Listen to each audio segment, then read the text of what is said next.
Assalamualaikum warahmatullahi wabarakatuh. Anak-anakku kelas 11 MIPA, jumpa lagi dengan fisika di semester 2.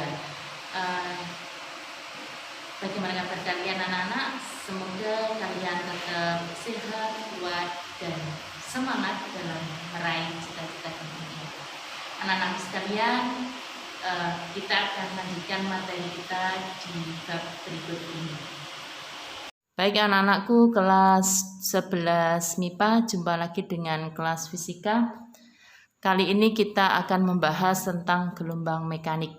Nah, kita pahami dulu gelombang mekanik itu apa. Nah, gelombang mekanik, gelombang yang merambat yang membutuhkan media. Sedangkan gelombang sendiri ketika diklasifikasi, yang pertama gelombang itu dibagi menurut perambatannya, maka akan ada gelombang mekanik dan gelombang elektromagnetik. Nah, gelombang mekanik ini yang akan kita bahas. Nanti kalau gelombang elektromagnetik kita bahas di kelas 12. Gelombang mekanik itu gelombang yang butuh zat perantara atau medium tadi. Sedangkan gelombang elektromagnetik gelombang yang tidak membutuhkan medium, karena dia gelombang elektromagnetik ini merambat tanpa medium. Kemudian kalau dibagi lagi menurut arah getarnya, ada gelombang transversal dan gelombang longitudinal. Gelombang transversal merupakan gelombang mekanik ya, gelombang mekanik yang merambat, arah rambatannya itu tegak lurus dengan gelombang yang getarannya itu merambat tegak lurus dengan arah rambatannya. Jadi getaran dan arah rambatannya itu saling tegak lurus. Contohnya pada gelombang tali. Kemudian gelombang longitudinal, getaran dan arah rambatnya itu sejajar, sama-sama sejajar, searah. Contohnya gelombang bunyi. Nah, gelombang dibagi menurut amplitudonya, yaitu ada gelombang berjalan, ada gelombang stasioner.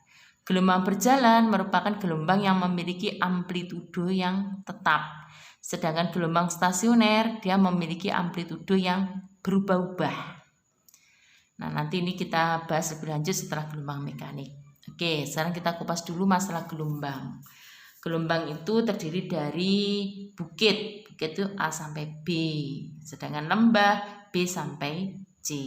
Jadi yang dikatakan dengan gelombang satu gelombang atau yang disebut dengan satu panjang gelombang terdiri dari satu bukit dan satu lembah. Kalau gambar ini keseluruhan ada dua gelombang, AC itu satu gelombang, CE satu gelombang, sehingga gambar ini memiliki dua gelombang. Nah, kalau AC kita sebut dengan panjang gelombang yang disebut dengan lambda, satuannya meter. Kemudian yang dikatakan dengan periode atau dilambangkan dengan T besar merupakan waktu yang digunakan untuk menempuh satu panjang gelombang. Jadi waktu yang digunakan untuk menempuh energi energi merambat, energi bergetar merambat mengikuti tali ini dari A sampai C, ini yang dikatakan dengan periode. Jadi waktu yang digunakan untuk menempuh satu panjang gelombang. Sedangkan frekuensinya yaitu banyaknya gelombang yang terjadi dalam satu detik. Nah, kemarin kalian sudah melaksanakan kegiatan keterampilan ini tentang gelombang dengan menggunakan selang atau tali di rumah kalian masing-masing. Oke, berikutnya kita kupas tentang gelombang itu mengalami beberapa kejadian. Jadi gelombang itu juga mengalami interferensi dan difraksi. Gelombang itu mengalami interferensi yaitu jika ada dua gelombang atau lebih yang bergabung sehingga mengalami perpaduan. Itu yang dikatakan dengan interferensi, jadi perpaduan dua gelombang atau lebih.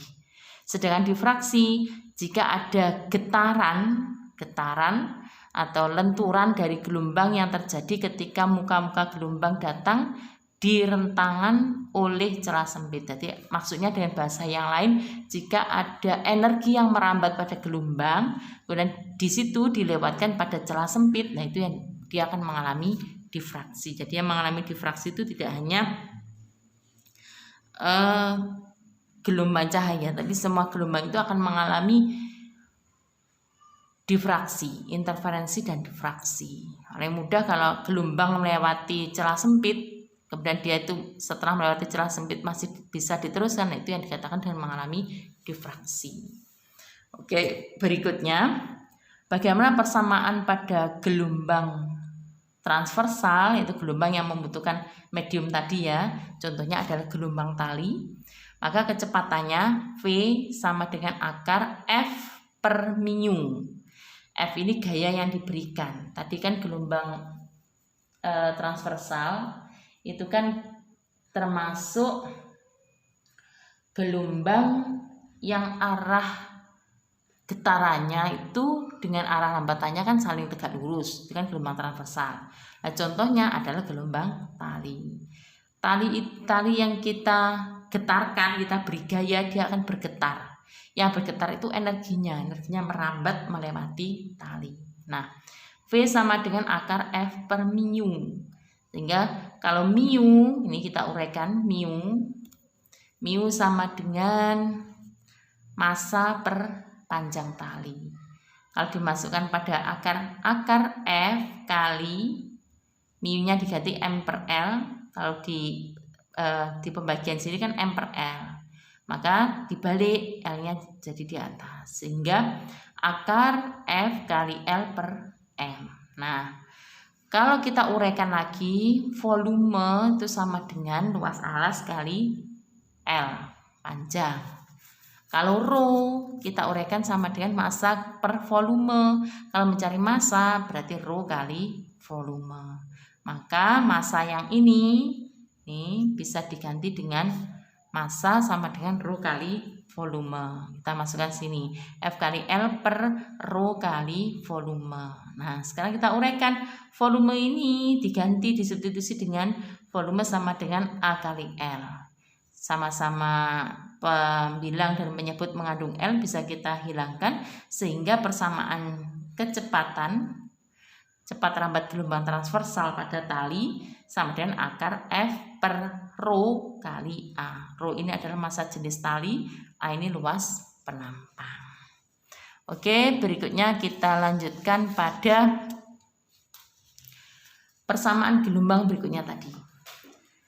Kalau gelombang ya, gelombang itu termasuk GLB, gerak lurus beraturan. Kalau amplitudenya tetap, itu termasuk GLB. GLB sama dengan, kalau pakai persamaan GLB, V sama dengan X per T. Kita bisa diganti X-nya, bisa diganti panjang gelombang, lambda per periode.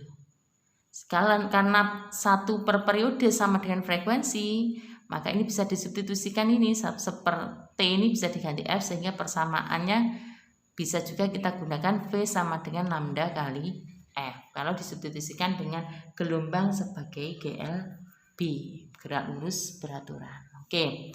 Gelombang juga mengalami yang disebut dengan pemantulan dan pembiasan. Nah, gelombang juga mengalami pemantulan dan pembiasan. Kita bahas dulu masalah pemantulan. Jadi pada gelombang mengalami pemantulan, yaitu ketika ada sinar datang, dia akan dipantulkan dengan sudut yang sama besarnya. Jadi sinar datang I, kita lambangkan I, sudutnya sama besar dengan R. Ini yang dikatakan dengan pemantulan. Sedangkan sinar datang, ini sinar datang, sinar pantul dan garis normal ini terletak pada satu titik bidang datar. Nah, ini hukum Snellius pemantulan. Kita bahas tentang pembiasan gelombang. Gelombang juga mengalami pembiasan, yaitu gelombang itu kalau berjalan dari medium renggang ke medium rapat.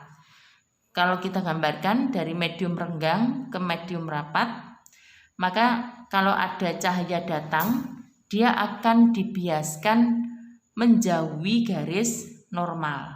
Karena dari medium renggang ke medium rapat, bisa dari udara ke kaca, bisa dari air ke kaca, itu dari medium renggang ke rapat, atau bisa dari permukaan air yang dangkal ke kedalaman air yang lebih dalam. Ini juga mengalami perbedaan kerapatan, sehingga disimbolkan oleh hukum Snellius pembiasan, sin I per sin R sama dengan lambda 1 per lambda 2 sama dengan V1 per V2 sama dengan N2 per N1. Nah, ini sama-sama Snellius yang menemukan, tapi ada hukum pemantulan gelombang dan hukum pembiasan gelombang. Oke, berikutnya kita bahas tentang energi.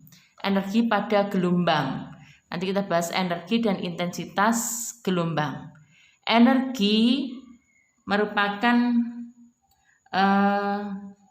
getaran yang dipindahkan, nanti energi yang dipindahkan. Nanti energi merupakan yang dipindahkan, tenaga yang dipindahkan berupa getaran dari partikel ke partikel yang lainnya. Jadi energi yang berpindah dari satu partikel ke partikel yang lainnya. Nah, partikel itu yang bagaimana? Bagian terkecil dari satu unsur. Nanti lebih detailnya kita bahas di materi teori atom. Nah, energinya setengah M omega kuadrat kali A kuadrat. Omega kalau kita uraikan, omega itu sama dengan 2pi kali F. Jadi energi itu tergantung dari frekuensinya, tergantung dari luas penampangnya. Ini energi pada gelombang. Bagaimana dengan intensitas gelombang? Intensitas merupakan energi yang dipindahkan oleh gelombang. Jadi energi yang dirambatkan pada arah getaran yang tadi oleh gelombang tiap satuan luas dan tiap satuan waktu. Jadi per luas dan per waktu. Maka intensitas sama dengan daya per luas. Daya dilambangkan dengan P, luas dilambangkan dengan 4pi R kuadrat. Jadi ini adalah luasan 4pi R kuadrat, luasan lingkaran. Maka intensitas ini berbanding terbalik dengan R kuadrat. Kalau energi tadi sebanding dengan luas penampang kuadrat. Oke, ini adalah materi gelombang mekanik. Untuk lebih memudahkan pemahaman gelombang mekanik, nanti dikerjakan soal latihannya di buku Sarkuvindo, yaitu diuji kompetensi mandiri.